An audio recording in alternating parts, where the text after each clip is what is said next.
ცხრილი მაგრამ მე არ მეკიდა ვაღვიძე იცახდნენ რა უნდა რას ღვირის რას გადაგვეკიდა ის გადაკეტილი წყაროც მაშინ გაიხსნა როცა მე გადამეკეტა სულ ორად გაიხსნა ვინც მიმოვალ გზაზე მე გადამეკვეთა აქედან გამომდინარე ვარ მდინარე მეორედ აქ ვეღარ შემოხვალ მე ჯერ დავშრები და მე ავდიდები მეორედ სანამ აქ შემოხვალ ასე რომ მინდა შეგახსენო მიზეზი რის გამოც მე სწორედ ასე ვარ პირველი რომ ისევა პლანეტაზე ანუ დედამიწაზე ვარ მეორე მესამე მეოთხე მეხუთე ანუ სულ რაღაც ეტაპზე ვარ და მესამე ალბათ ეს ღამეა რომ ისევ ასეთი სახი და სავსე ვარ გამოვიცანი ვარ მსგავსი ანუ მეც შენ ნოტაზე ვარ მოდი აქ განახო კლასი მე ისევ ამ სკოლის შენობაზე ვარ ეი შენ ჯერ კიდევ როდის გეუბნებოდი თუ დავიბადებოდით ვეღარასდროს მოვხდებოდით ჩვენ უბრალოდ ვქრებოდით და მერე ისევ ჩნდებოდით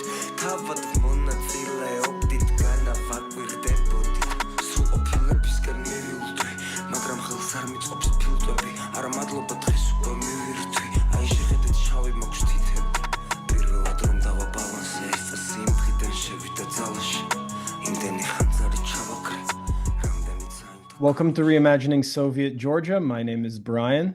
And I'm Sopo. And today we welcome onto the podcast a wonderful guest, Alessandro Iandolo. Alessandro, thank you so much for joining us today. Why don't you introduce yourself? Who are you and what do you do?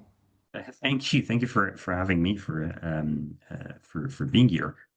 I'm Alessandro. I'm a historian of modern Russia, primarily the Soviet Union. I'm based in London, and I've been working mostly on the Soviet state, Soviet people engagement with states and societies outside of Europe, so Africa, Asia, Latin America, after 1935, so during the Cold War. So I got a chance to read your great book, Arrested Development, The Soviet Union in Ghana, Guinea and Mali, 1955 to 1968. And you know, the book is simultaneously very focused on a short period of time and three very specific countries, but at the same time has these like very broad implications about our understandings of the USSR, of the Cold War, of the decolonizing world, of the Third World. And so it packs a lot into it. And I thought a good way to start maybe for our listeners was, could you just give our audience an outline of Ghana, Guinea, and Mali and their conditions, their post-colonial conditions, newly independent conditions in the period in which your book takes place? Yeah, of course. So you know, the Ghana first, then Guinea, then Mali after a couple of years. These are really the first territories in sort of Africa, south of the Sahara, to become independent. They're the first to become states, to free themselves of European colonial empires. So they're relatively small countries in terms of population, maybe geography in some cases, but in a way, especially at the time, perhaps they had a huge impact on the world, because they were the first ones. So automatically they sort of set some kind of example for others in Africa and beyond to follow, or maybe just to think about. I should immediately say that obviously Ghana, Guinea, Mali, I mean, I tend to treat them together, looking at them from the point of view of people in the Soviet Union. But obviously these were and are still today profoundly different countries, societies, cultures, and so on. You know, Ghana is the very first state in sub-Saharan Africa to become independent. Was part of the British Empire. Guinea and Mali were part of the French Empire. There are some sort of similarities and overlaps, but even their situation at the moment of independence was very different. I mean, you know, Ghana at the time, you know, as a colony, as a British colony, was known as the Gold Coast, and it was considered one of the sort of wealthiest territories in that part of Africa and Africa more in general, really in what would become the third world. Uh, Guinea is maybe the opposite. It was considered one of the least affluent sort of territories and societies, and so was Mali. So there is a profound kind of difference there, even just in basic kind of socioeconomic conditions. At the moment of independence, however, those were states, societies well, they had problems to solve in terms of living standards, in terms of infrastructure, in terms of organizing everyday life, production. Um, one big problem that all three governments identified was that they were politically independent. They had obtained independence from their former colonial sort of masters, but their economies were still tied to the former colonial power and to Europe more in general. And that's something they were unhappy about. They wanted it to change. They wanted their new states to become sort of prosperous, but also as independent as possible in the economic sphere. And that's why they became interested in the USSR and cooperation with the Soviet Union, with the Soviet state, as a way to make that happen. To build new economic structures that would allow them to overcome this dependency, essentially, on Europe and particularly on their former colonial powers. So that's roughly the situation at independence and how people talked about it. One part of your book, an overarching theme that I found like very important is that these are three newly independent, post-colonial West African states that are led by nationalists who are not themselves explicitly Marxist-Leninist or not explicitly communist. And it's interesting because part of your explanation of the Soviet Union's engagement in this particular time is that institutes are created, academic inquiry into Africa and into the Middle East are being constructed, and people are asking new questions. And these questions, of course, are informed deeply by Marxism and economic and political economic ideas about the formerly colonized world.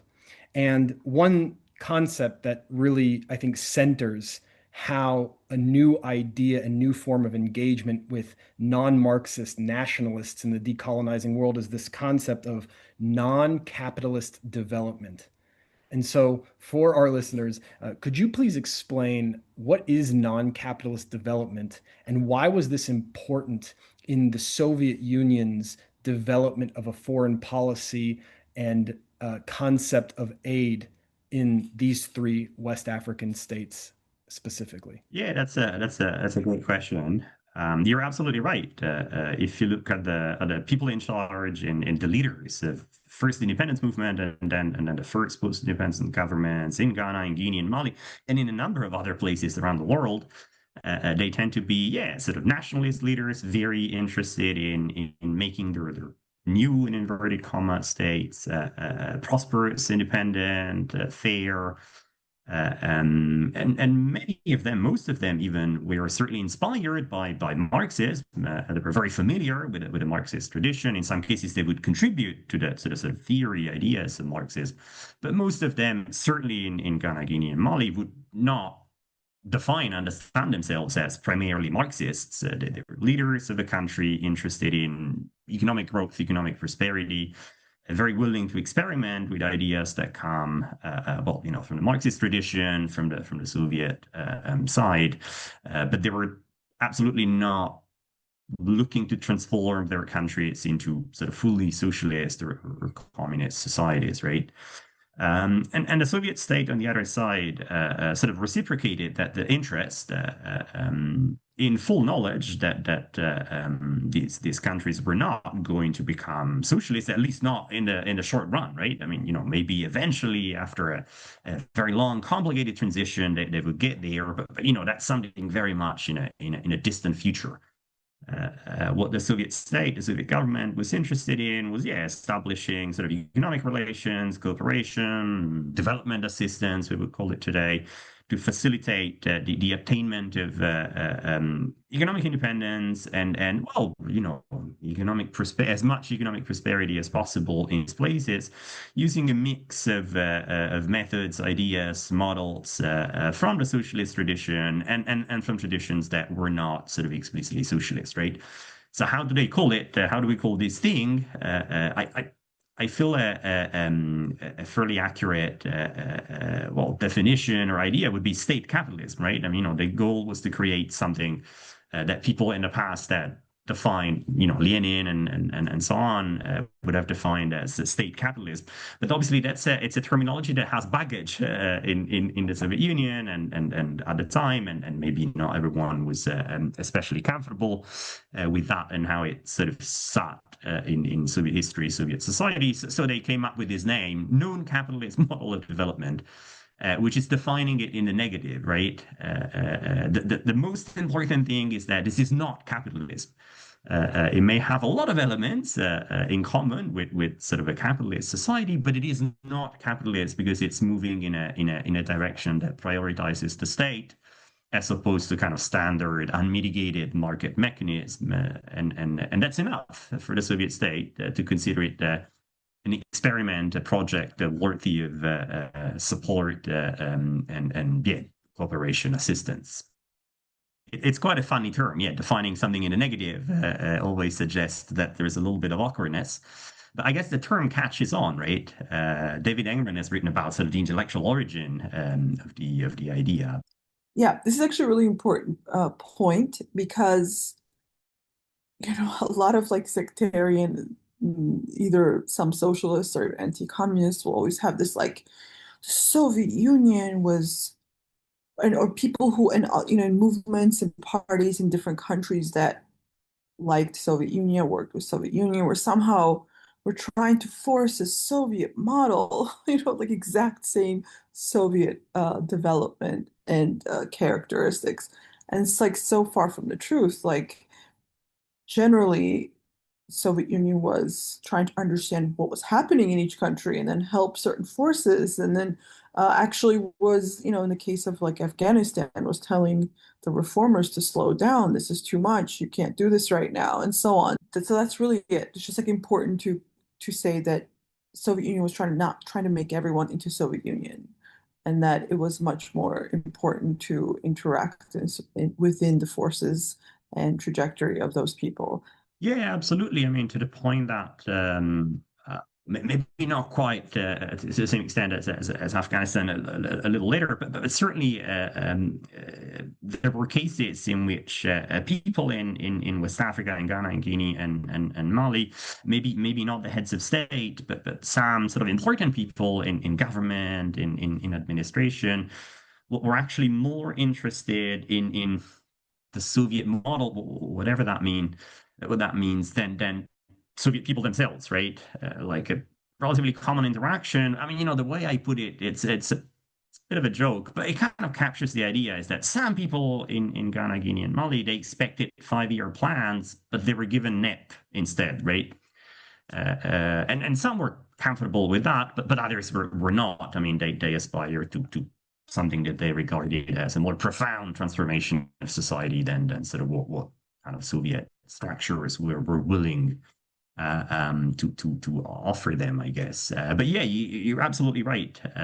On the Soviet side, there was no idea whatsoever, I would say, that Ghana, Guinea, and Mali, and a lot of other places in Africa, in Asia, in Latin America, would become the Soviet Union anytime soon. This was a skepticism born of, well, in a way of the Marxist tradition, in which you move in stages, and they believe that those economies, at the very least, had to go through a number of stages before sort of being able to perform a full transition to a socialist society. There is also a darker side, in a way, of the story, at least from my point of view, because I mean, part of that skepticism was also born out of, well, in some cases, racism, in other cases, lack of trust.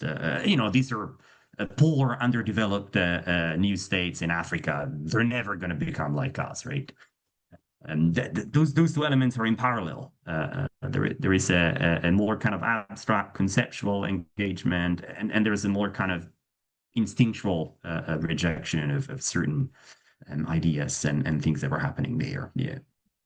This topic reminds me, we had another guest on our podcast a year or two ago, Jeremy Friedman, who wrote a book called Ripe for Revolution. And one of the kind of themes of his book is how these experiments during this period were different based on the conditions of each country and each context, but they were also kind of in a living relationship with the way that the Soviet state understood its own foreign policy orientation, meaning that the kind of Soviet decision-making bodies would and academics and people in institutes would end up assessing their strategy based on the very specific conditions. You know, when he talks about Chile or he talks about Tanzania, they have these different kind of approaches. There's not a one size fits all kind of approach for how to encourage a different type of modernity, a different type of development that can either remove itself from the Western models or be on the path towards some kind of non-capitalist development. So in your story, my question then is and I know this is a loaded term, but the agency, and I hate to use this term, but the agency of the African leadership and the African politicians in their engagement with the USSR, because I think at one point in your book you even mentioned like they were never forced to become economic cooperators with the USSR, but were, you know, enticed by it or had some interest in doing it. So the question I have is that how do their specific political contexts open up that door to be interested in the USSR? And then what about their specific political worldviews actually shape the Soviet Union's foreign policy approach overall? Yeah, that's another great question. So yeah, I mean, agency is, and I mean, you know, I don't want to go on a rant about that, but and you can always edit it out, so it doesn't matter in a way. But it's something that sort of frustrates me in history, right? It's an important concept, but sort of the use that sometimes is made of it is excessively simplistic to be a useful category of analysis. I agree with Anyway, you know, I agree. I agree with that. I agree with that. I know you do. I know you do. I'm sure you do. Yeah. It's kind of easy to fall into that trap a little bit. But you know, like my case, I guess, is a good example of that and sort of contributes to the answer to your question as well. So in my story, right, I mean, you know, it's very much it's a story about states, governments, administrations, fundamentally, right? I mean, you know, my main protagonists, if you want, are, you know, heads of states, government ministers, head of sort of big construction projects. I mean, of course, these people had agency, right? I mean, we're talking about the president, the prime minister, and so that's why I find sort of stressing that a little bit redundant. I mean, you know, I'm looking at people with a considerable amount of power, right? So of course they were sort of active in shaping what was happening. Now, the more important part, absolutely, you're correct. The governments, the heads of government, the people involved in this cooperation project, in this exchange, if you want, they were very active partners. I mean, this is not something that the Soviet Union imposes in some ways, because I mean, it wouldn't have had the power to impose that at all. I mean, you know, the USSR had a very limited presence on the African continent up until that moment, and even I'd say relatively limited interest. It takes a while to get things started. But from the point of view of the people in West Africa, and again and beyond, I mean, this is something that happens in a lot of places. Roughly, the second wave of decolonization. That's how it's usually referred to. You know, you're sitting in government in Accra or in Bamako or in Guinea, in Conakry, and you're interested in state-driven development. You want a model of economic development that prioritizes the state because you think the building up the state is the key to sort of power and also to strengthening independence. What would you look at out there? Where do you look for inspiration, for ideas, potential cooperation? I mean, obviously the Soviet Union, right? It's there. These are the years in which the Soviet economy was talked about as a story of success, right?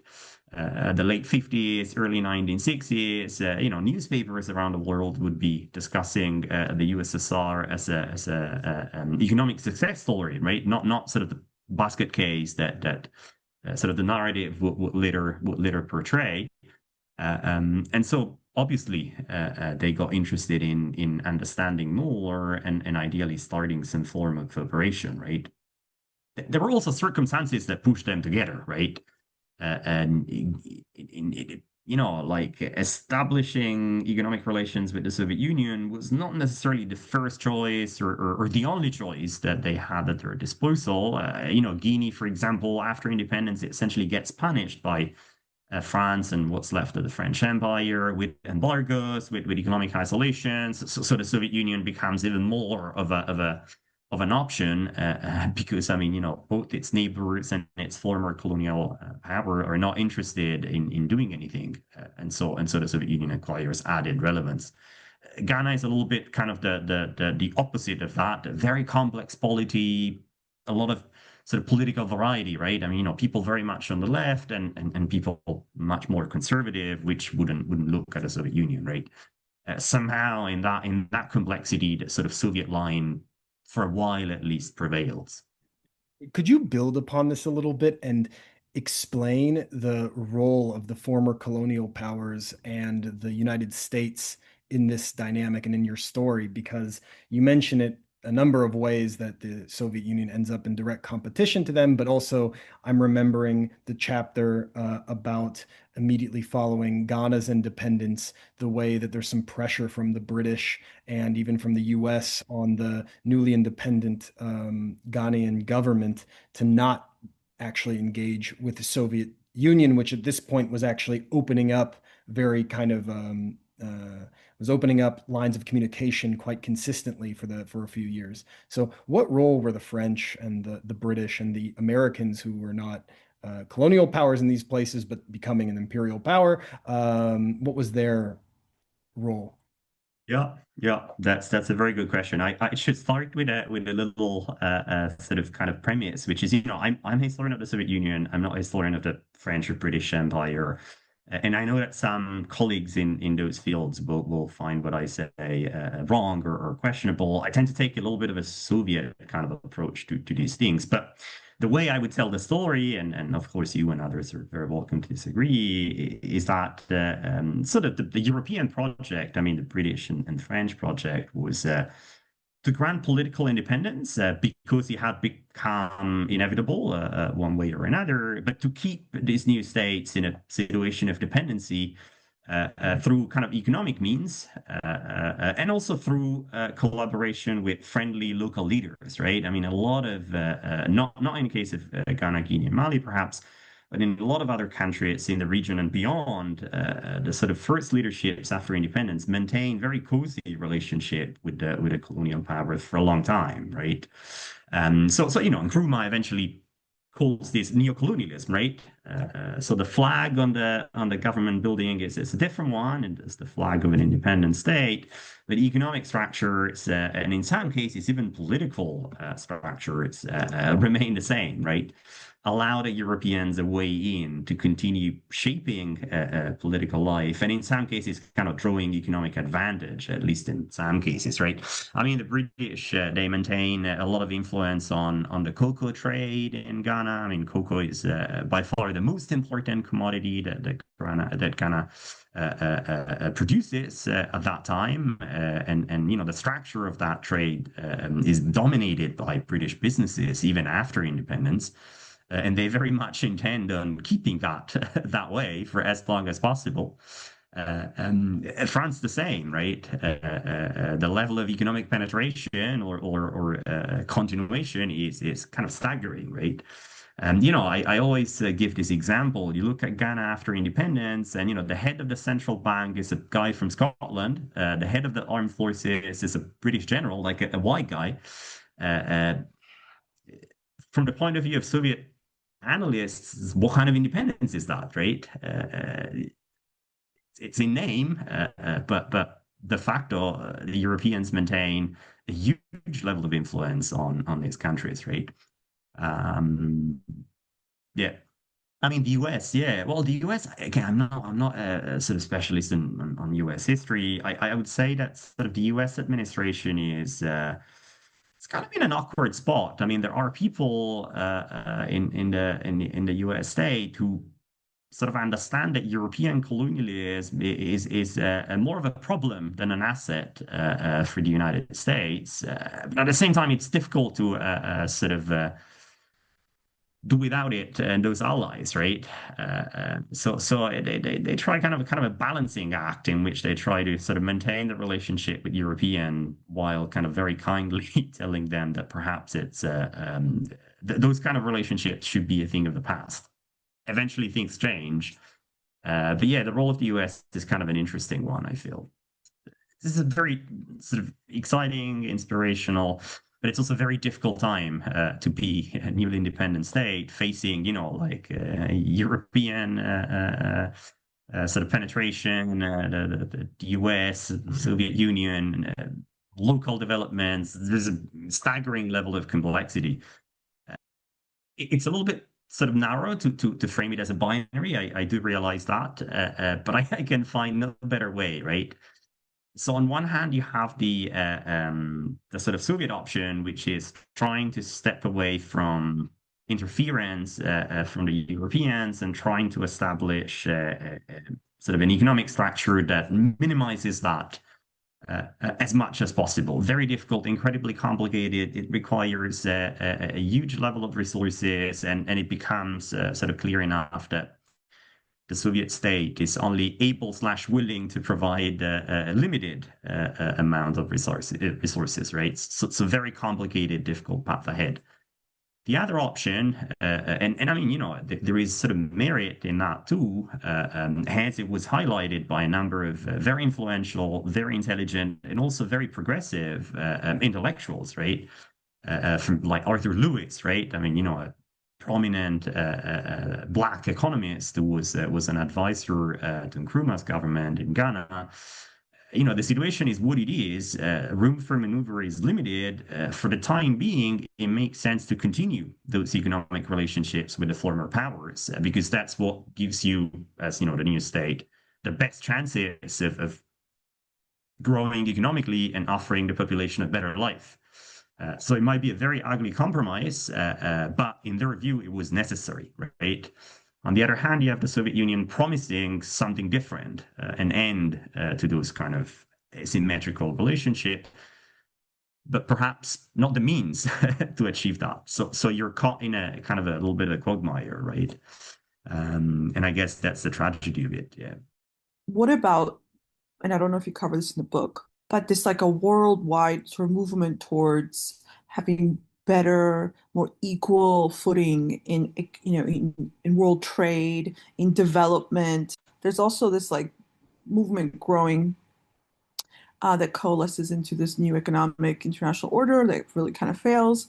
But like, what about these countries are also part of this larger movement to force their former colonial masters to also have more fair trade and more equal development.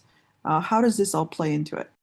That's a very interesting and complicated, in a way, a little bit sad, I would say, right? So you're absolutely right. I mean, Ghana, Guinea, Mali, and many more countries in Africa and beyond that are very active in imagining and trying to build a world in which, former colonies and territories that for a long time had been sort of on the receiving end of European empire would be together and build a different sort of economic, political, and also cultural sort of order.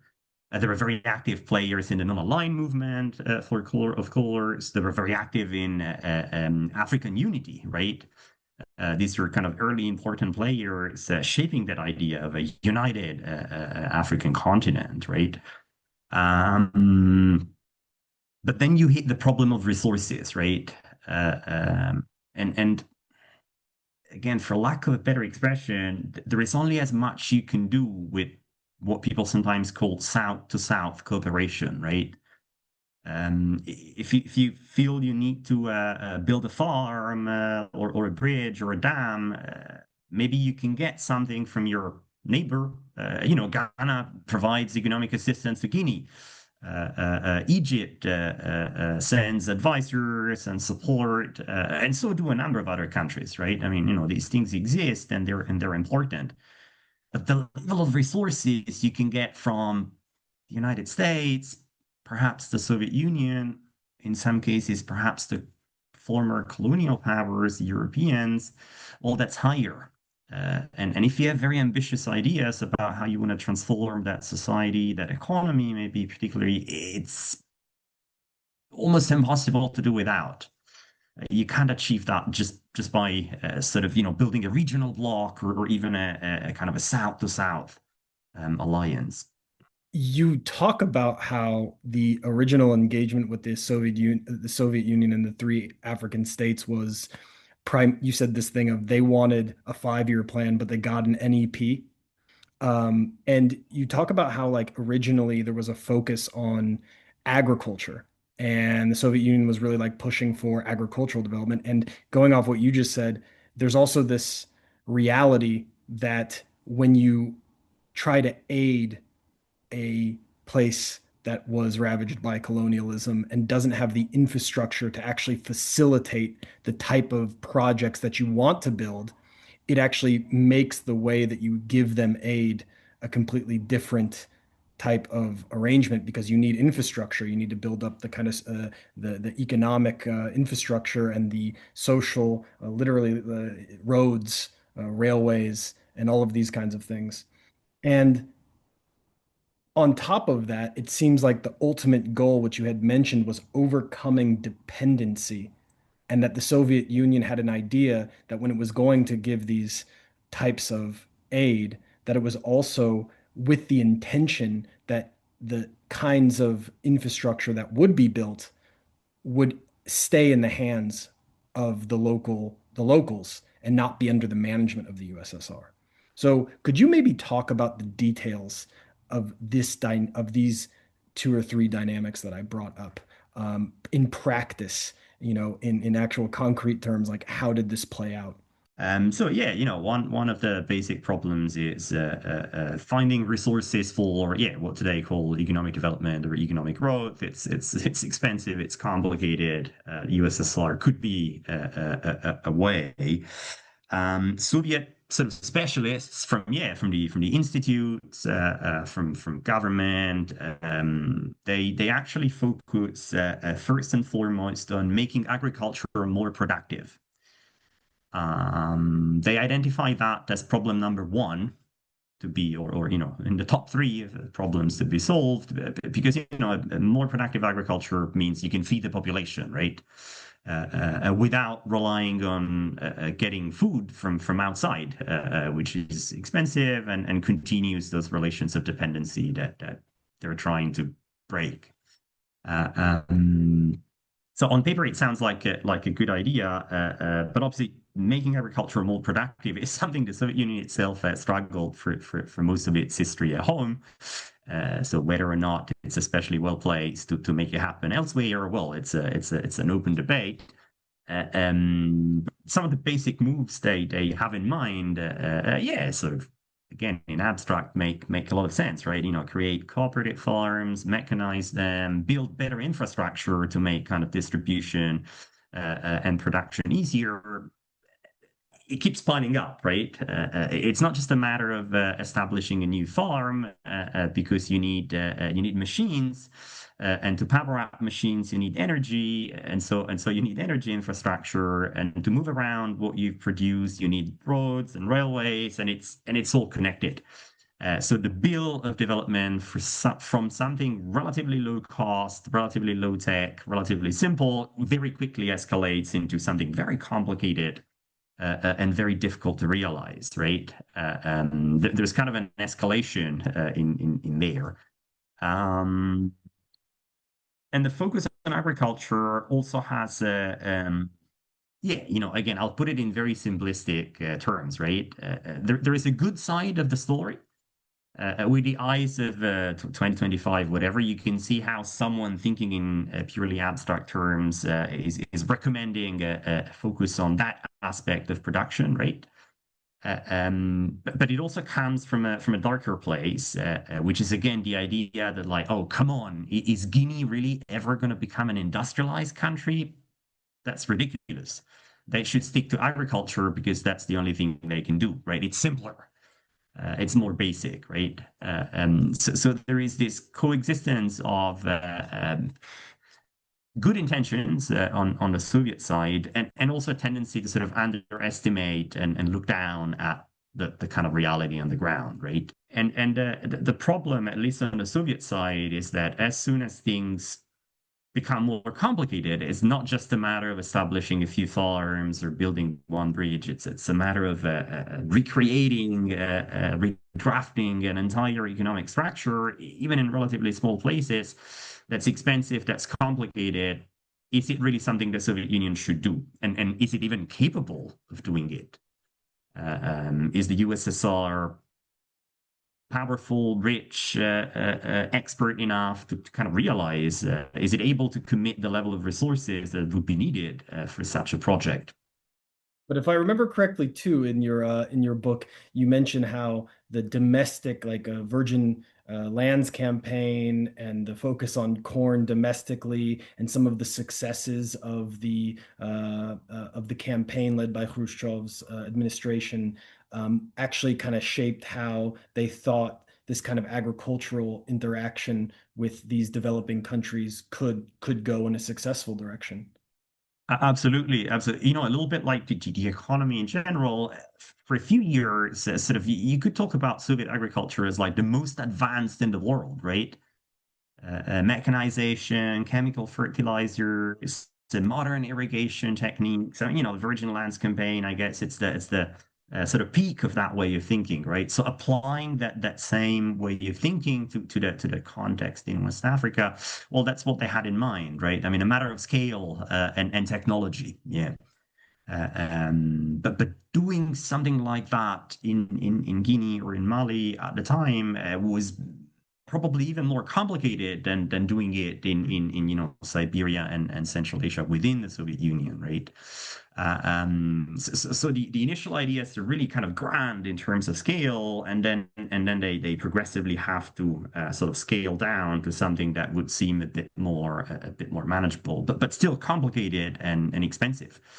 And people on the Ghanaian, Guinean, Malian side are not always happy about it because they started from this incredibly high level of ambition, and in many cases they then end up with sort of a project that really looks quite different from what it was at the beginning. There might be a lot of sort of good in inverted commas thinking about it. Sometimes small is beautiful.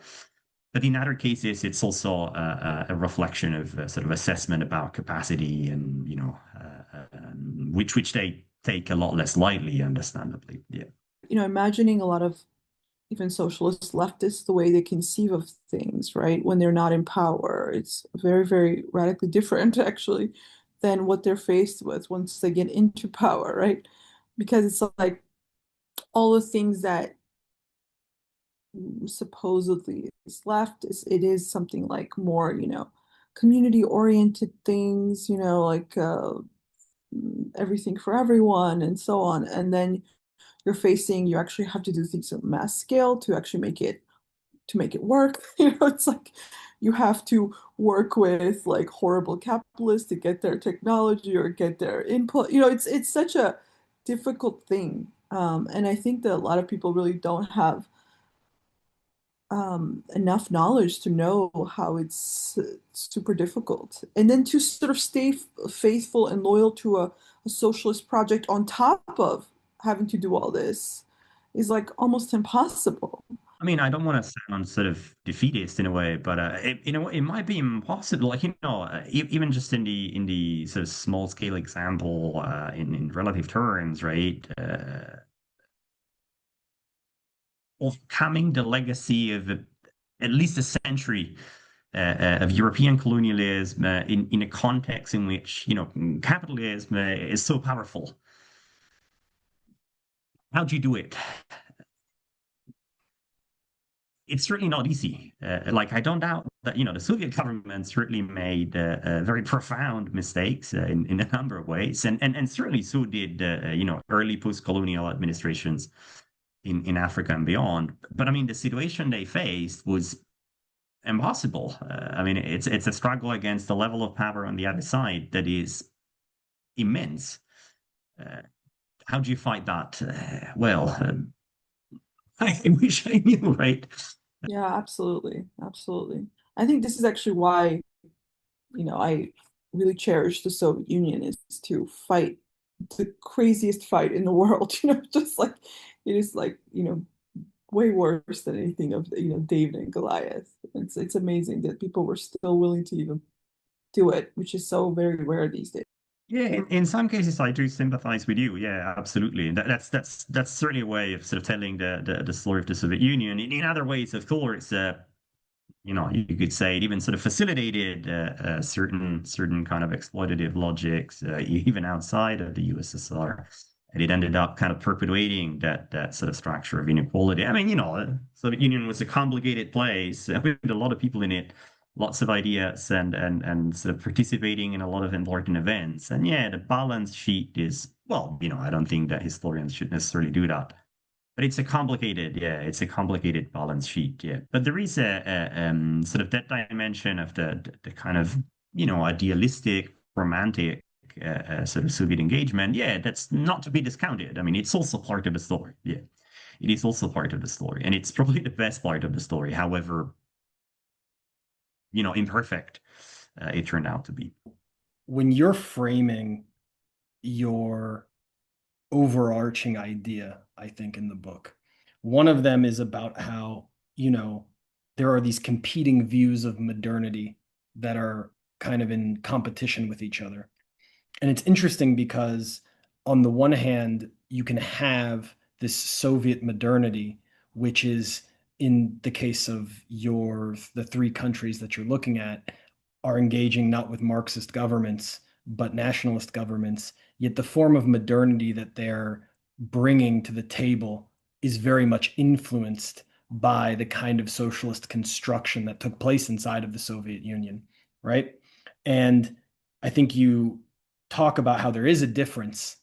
Like, you basically make this claim that there is a difference between this Western model of development that the United States and the European powers are bringing to the table, and this Soviet state-led form of development that's being brought to the table. So, state versus markets, the collective versus the individual, as like kind of ideas that underpin both sides.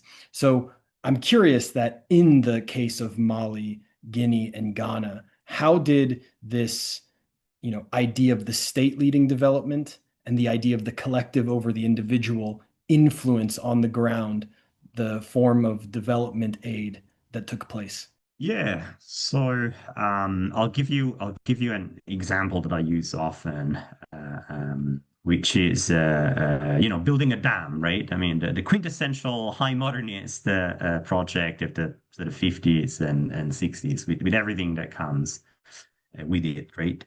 So the government of Ghana, for a number of reasons, enters an agreement with the World Bank, so a Western institution, the US government, and also England, right? To build an important dam, which is a central part of the way the Ghanaian government envisages its kind of economic productive future.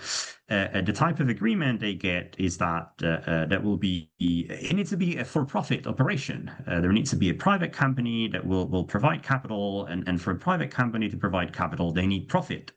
And they essentially need the guarantee of profit.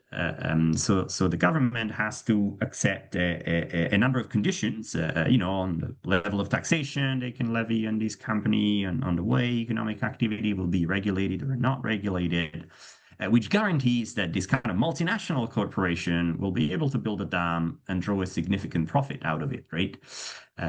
So it's a dam it's profit-based. It's imagined with entrepreneurs at its center. It's the market in the way that the incentive to build is the extraction of profit, right, through electricity, making aluminum, whatever. The Soviet Union also sponsors the construction of dams, but the capital is public. It comes from the Soviet state, from the local state. The management is also public.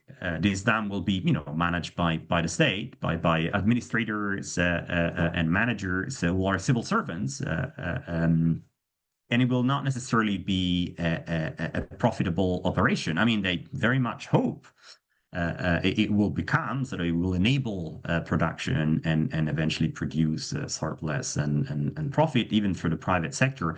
But the way in which it's organized and managed, it's with the state in mind. So there are no entrepreneurs involved. There is no foreign capital. The capital is public. Is it better? Is it worse? I mean, it's a political choice, right? It depends what you believe in. So I'll leave it there. But in abstract, I think that's a very important difference, and I cannot help. Obviously there is a spectrum, right? I mean, a state and market, public and private, and so on. And these are artificial separations to a very large extent, but I think at least they show a preference in the realm of ideas for the type of economy, society, country that you imagine, and that's really mattered to the people at the time, right? I mean, that's what they aspired to build. It was important for them to build it in that way. With public capital, with the state at the center, minimizing as much as possible the participation of foreign private capital, multinational corporations, for-profit operators, and so on, right? So I think that's what's central. It didn't necessarily work out in a particularly sort of good or inspirational way, but they certainly start from a fundamental difference. Yeah. So if we had to, for listeners, get like a 3-minute overarching, what is the story of Soviet Union with these three different countries? Like, what would be the sort of like the 3-minute like a narrative about it? Because we discussed certain parts. So what is the whole? Just to, I think that kind of helps people like frame things, to put pieces together more. So what is the quintessential story? Yeah. Well, often I don't know to what extent it's appropriate, but often people describe it, and I myself describe it as a relationship, right? In which these two sides enter a relationship out of sort of love, right? I mean, high hopes and the ambition to fight an incredibly difficult but incredibly inspirational fight. And then this relationship evolves and sort of falls apart, and you end up with a petty argument about who's going to pay for what, right? So those kind of lofty ambitions end up in a very different place after sort of a decade or so, right? And I mean, there is many sort of sub stories you can tell from there. I mean, one is that that kind of conversation between sort of the role of the Soviet Union may no longer be what it used to be, but that sort of tension between people who believe in kind of market-driven versus more state-driven approaches. It's a conversation that's still part of our lives everywhere. For you in Georgia, or in China, or here in Europe, right? As well as in Russia and West Africa and so on. So that's part of that. I mean, this kind of eternal tension between different ways of thinking about the economy, production, society. From the point of view of sort of Soviet history, I'm also interested in what's happened there, right? I mean, I see Soviet society as split between groups of people and individuals who saw the place of the Soviet Union on the side of newly independent countries, states, movements, people in what today we call the global South, sort of fight the good fight against sort of Western encroachment and capitalism. Yeah? So that's one part of Soviet society. But there is another part which is maybe the majority, maybe more influential, that thinks this idea is absurd. And the place of the Soviet Union is instead alongside the West, right? Culturally, economically, politically, and they look at places like Ghana, Guinea, and Mali as little more than a drain on Soviet resources, right? So that tension between these two kind of souls, maybe of Soviet and maybe also beyond Soviet society. Well, yeah, that's something that I hope to sort of write a little bit more about. Well, we know who won, which tendency in the Soviet Union won, Yeah. Oh, yeah. In the unfortunately. Soviet context, you mean? Yes, I agree with you. Yeah, absolutely. Yeah, yeah. I mean, I think that fight is ongoing, right? And probably will be for a very long time. But in the Soviet case, I agree with you. I mean, I think, yeah, one side quite clearly prevailed and brought the country down, right? Your book obviously ends in like 1965 or so when the and Khrushchev leaves, and then the Soviet Union does maintain an engagement with the global South. And it's interesting because on the one hand, some of the more, maybe you could say, um, I won't say idealistic, but the ideas of Khrushchev's engagement with the third world no longer become viable. And at the same time, under Brezhnev, it seems that there's a more of a focus on actually supporting groups and parties and movements that are more avowedly Marxist-Leninist. And I guess my question is that how does this Khrushchev era posture towards the third world end, and why? So, you could say it's kind of a little bit how I feel about it. You're absolutely right. I mean, Soviet engagement with the third world continues and in some cases intensifies, right? In the rest of the 60s, the 70s, even the 1980s. But I think qualitatively, lots of people disagree with me, and they have good elements, but to me it's qualitatively different. I think that ambition to sort of change like the fabric of society, the shape of sort of newly independent states, societies that are getting established after sort of European empires. I'm not sure that ambition was there. To the same extent as in those kind of days of the late 1950s, early 1960s, right? It doesn't last long, but it was important. There is a preference to support, from a certain point of view, maybe more reliable partners and allies. Yeah, avowedly Marxists, Marxist-Leninists, for example. There is a great attention paid to military aspects, right? I mean, the Soviet Union, the Soviet state, the Soviet armed forces are well instrumental in sort of fighting white supremacist regimes in Southern Africa. They're very important in Ethiopia, well, eventually in Afghanistan, right? But that's a little bit of a different type of engagement. It's reacting to crisis rather than sort of being proactive in, maybe in a completely delusional ways, but hoping to really change the way things work, right? That ambition, I see it less in the Soviet Union, the Soviet state, the Soviet government of the 70s and 80s. Yeah, I'm totally prepared to be wrong, but right now I'm still sort of unconvinced about alternative sort of explanations, right? In a way, that debate between people who really don't think that it's a good idea to get interested in Africa, Asia, Latin America, well, that side of the debate really seems to be in control by the time Khrushchev's out. What elements of this Soviet modernity still exist in West Africa today? Is there, and do you have any insight into how maybe the USSR is remembered by those in the West African countries who participated in this face-to-face engagement, people who went to the USSR and studied, people who got their degrees and were educated there, people who, became themselves through an engagement with Soviet modernity in the three countries that you focused on? Yeah, that's a tricky question, right? So when I did research in Ghana and Mali for the book, I remember being surprised by, and this is a while ago now, yeah.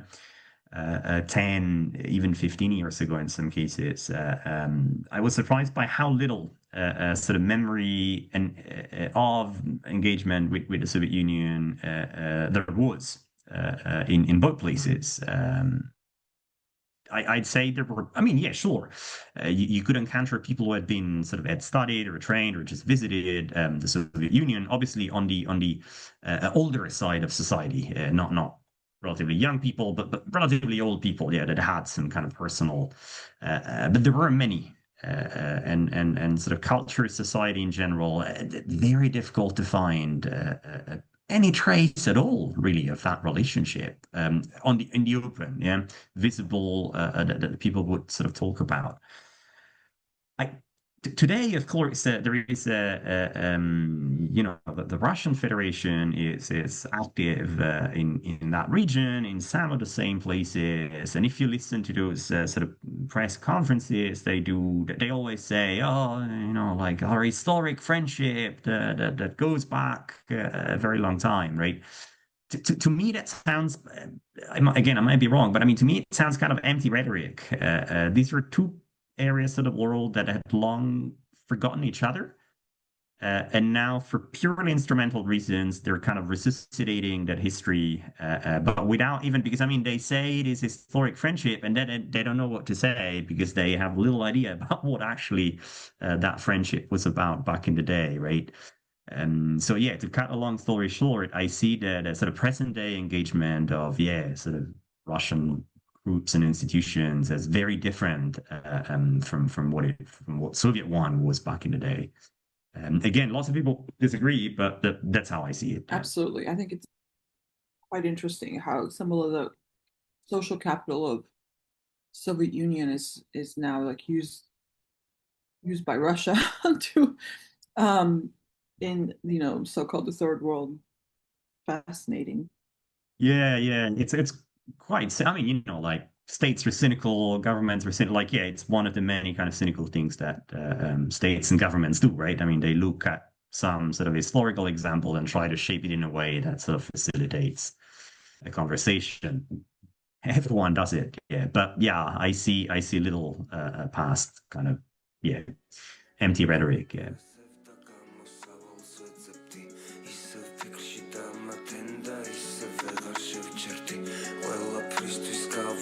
ჩემი წოდვილი თავი თუმცა სულ იქვე ავისადაც უნდა ვყოფილიყავი ეძინა ქალაქს და ეფარასებ და გამოსავალს ვეძებდი ისევ ფიქრში დამატენ და ისევ ვეღარ შევჭერდი ყველაფრისთვის გავიმეტე ჩემი წოდვილი თავი თუმცა სულ იქვე ავისადაც უნდა ვყოფილიყავი რამით გამართერა მეჭუბეან მე გამათერა ჩამაქრეან და ამანთერა ცადმე დამანთერა მოდი საიდუმლო გამანდერო მაღარ მალავდე ბოლო წამამდე თავი ჩემხრებზე ჩამოდე და ხელები გულზე დამატე ხომ იცი შენს გარდა არავინ არ მყავს შენობისას დრო უბრალოდ გამყავს შენს გარდა მე არავინ არ მგავს შენს გარდა მე